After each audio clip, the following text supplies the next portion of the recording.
Eder. Mac. Pallister. Il duplice omicidio avvenuto a Volvera, in via 24 maggio, ha scosso profondamente la comunità locale.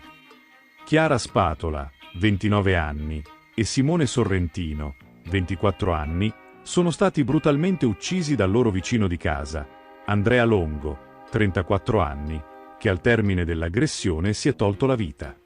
Secondo le prime ricostruzioni, la tragedia si è consumata intorno alle 20. Andrea Longo avrebbe suonato al campanello dell'abitazione della giovane coppia.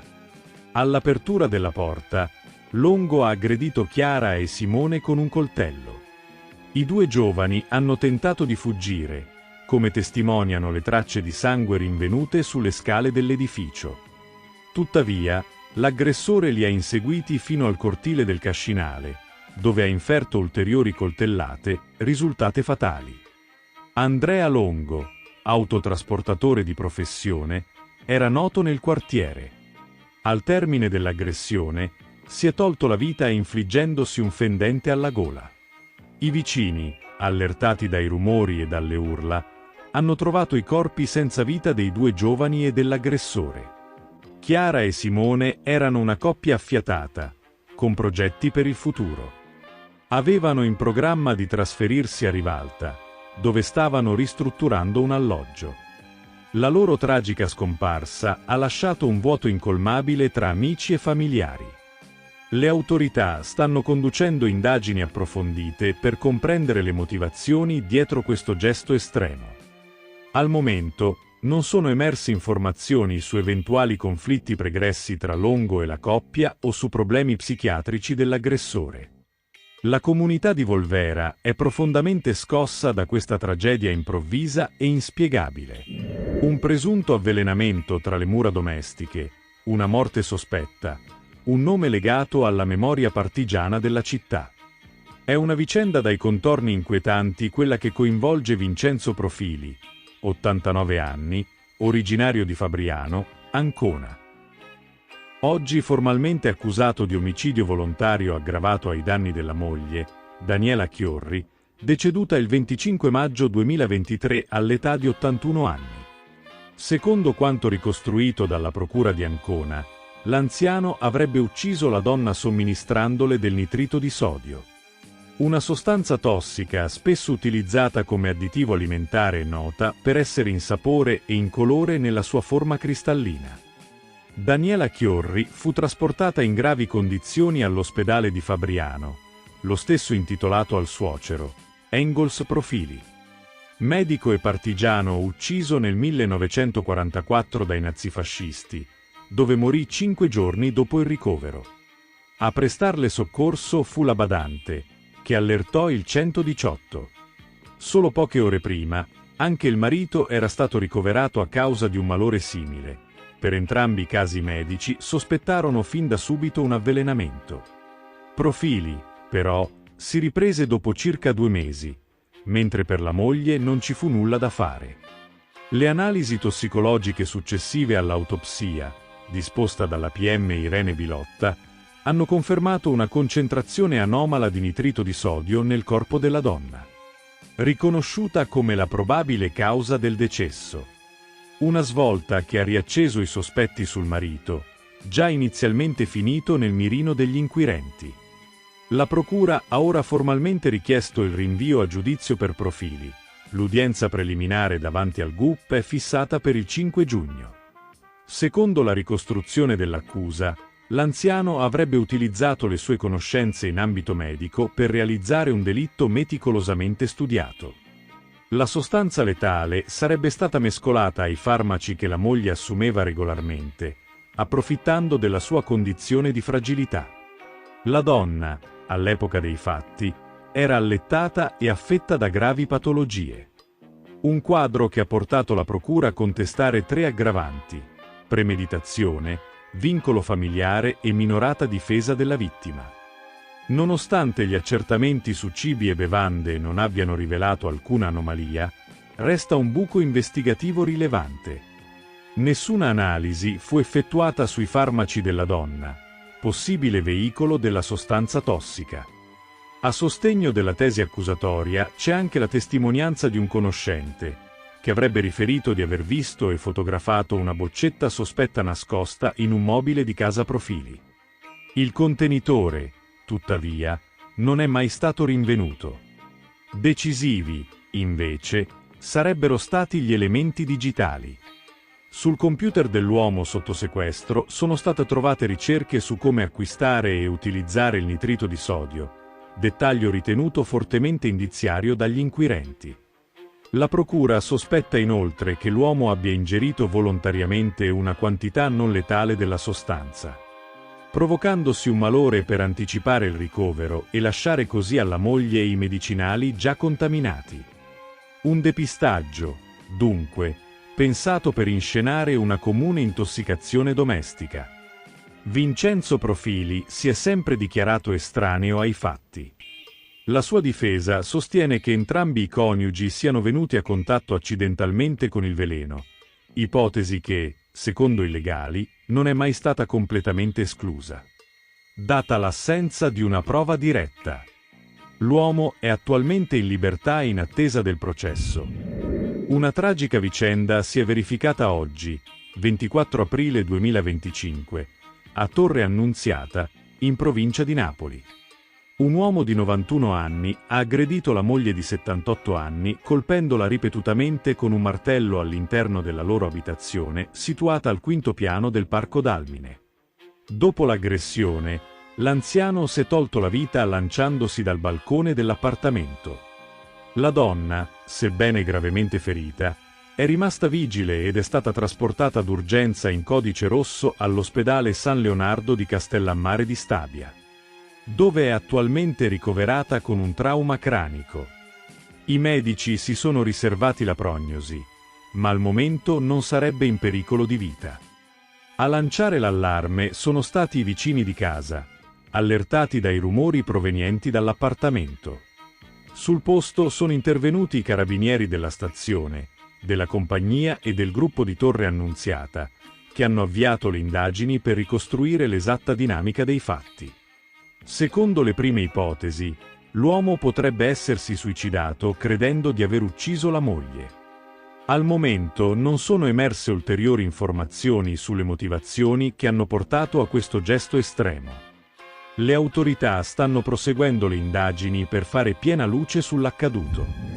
Il caso dell'omicidio di Liliana Resinovic, 63enne triestina trovata senza vita il 14 dicembre 2021 in un'area boschiva del Parco di San Giovanni, continua a far discutere e a sollevare interrogativi inquietanti.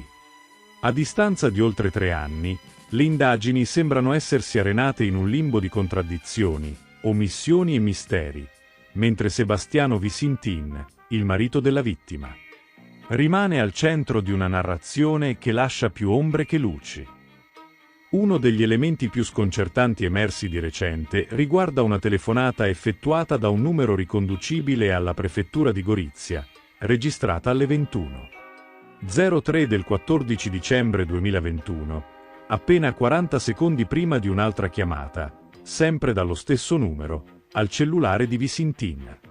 Entrambe le telefonate sono state effettuate dalla questura di Trieste, proprio nei momenti in cui Visintin si trovava lì per sporgere denuncia della scomparsa della moglie. Questo dettaglio, riportato nei tabulati telefonici, apre uno scenario tanto inquietante quanto inspiegabile. Chi stava cercando Visintin in quel preciso momento? E perché quella chiamata è avvenuta proprio dalla questura, in un contesto così delicato e cruciale? La coincidenza temporale è sbalorditiva e non può essere liquidata come un semplice caso.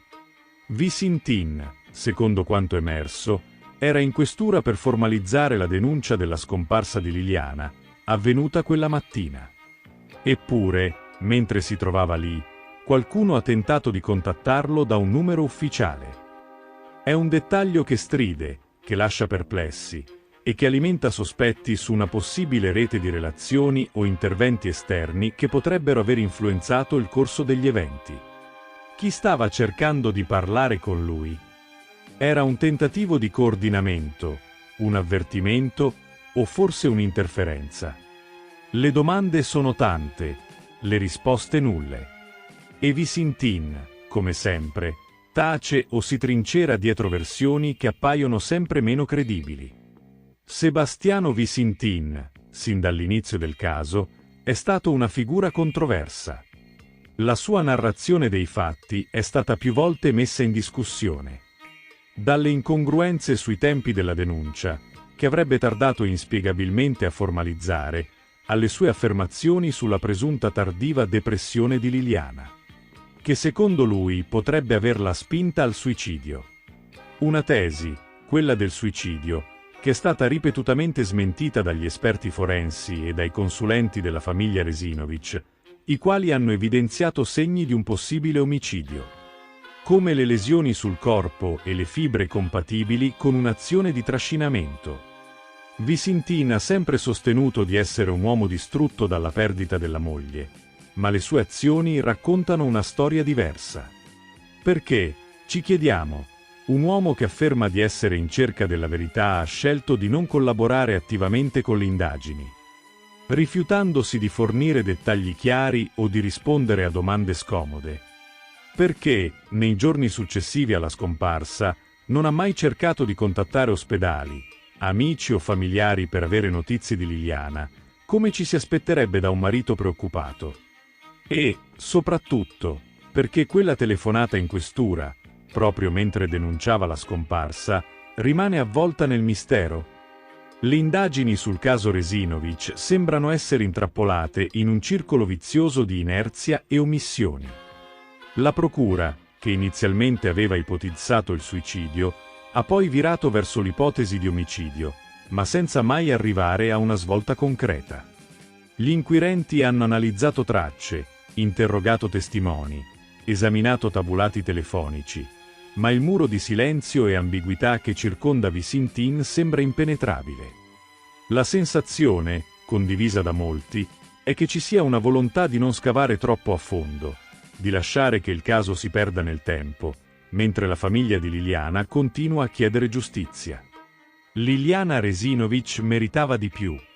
Meritava un'indagine seria, approfondita, che non lasciasse spazio a dubbi o misteri irrisolti. Invece, a oltre 3 anni dalla sua morte, ci troviamo di fronte a un caso che sembra destinato a rimanere un enigma. La telefonata in questura, quel contatto misterioso che ha preceduto di pochi istanti la denuncia, è solo l'ultimo tassello di un puzzle che appare sempre più oscuro. Sebastiano Visintin, con il suo silenzio e le sue contraddizioni, continua a essere il fulcro di un racconto che non convince, che non quadra, e che lascia intravedere una verità forse troppo scomoda per essere rivelata. Chi stava cercando Visintin quella sera? E perché proprio dalla questura? Fino a quando queste domande non troveranno risposta, la giustizia per Liliana Resinovic rimarrà un sogno lontano, sepolto sotto il peso di un mistero che, forse, qualcuno non vuole davvero risolvere. Omicidio di Sara Campanella. Stefano Argentino scrive alla famiglia. Ero fuori di me, ho compiuto il gesto peggiore dopo la lettera inviata dai genitori. Anche Stefano Argentino, il 27enne reo confesso dell'omicidio di Sara Campanella, ha deciso di rompere il silenzio e affidare al proprio legale un messaggio indirizzato alla famiglia della giovane vittima. Sara, 22 anni, studentessa universitaria, è stata uccisa a coltellate in pieno giorno, per strada, a Messina. Un delitto che ha scosso profondamente l'opinione pubblica e ha lasciato sgomenta la comunità universitaria. Più rifletto, da solo con me stesso, più arrivo a una e una sola conclusione. Quel giorno ero fuori di testa. Un uomo razionale non può spingersi a tanto, scrive Argentino, provando a spiegare, o forse a comprendere lui stesso, le motivazioni dietro un gesto che lui stesso definisce il peggiore che si possa rivolgere a una persona, a una donna. Il ragazzo, originario di Siracusa e collega di università di Sara, aveva condiviso con lei sogni e quotidianità accademica. Ora, da un'aula di custodia cautelare, ammette: ho sempre sognato di costruire qualcosa con Sara. Le sue parole sono cariche di pentimento e contraddizioni. Il perdono forse non è umano, ed è giusto così, ma spero che almeno Dio, al suo cospetto, mi perdoni quello che una parte di me, la peggiore, ha fatto. Argentino è stato arrestato poche ore dopo il delitto. Subito dopo l'aggressione, avrebbe chiamato in lacrime la madre, confidandole uno stato di disperazione e minacciando il suicidio. La donna, residente a Noto insieme al marito, si è immediatamente messa in viaggio per raggiungerlo a Messina, dove lo ha trovato profondamente scosso. Solo più tardi, come dichiarato ai carabinieri, avrebbe appreso la gravità del gesto commesso dal figlio. Anche i genitori di Stefano Argentino, tramite i legali, hanno fatto pervenire una lettera ai familiari di Sara. Una missiva che, però, non è stata accolta. I genitori della giovane, tramite il loro avvocato, hanno spiegato di non averla letta ritenendo le scuse tardive e non sincere. Il gesto di Stefano Argentino rimane, agli occhi di chi lo ha conosciuto, inspiegabile. Un epilogo tragico che ha spezzato una giovane vita e aperto un abisso in due famiglie, una devastata dalla perdita, l'altra schiacciata dal peso della colpa. Le indagini, intanto, proseguono per definire con chiarezza la dinamica dell'omicidio e approfondire il contesto psicologico e relazionale che ha preceduto l'aggressione. Ehi, non dimenticare di iscriverti a questo canale.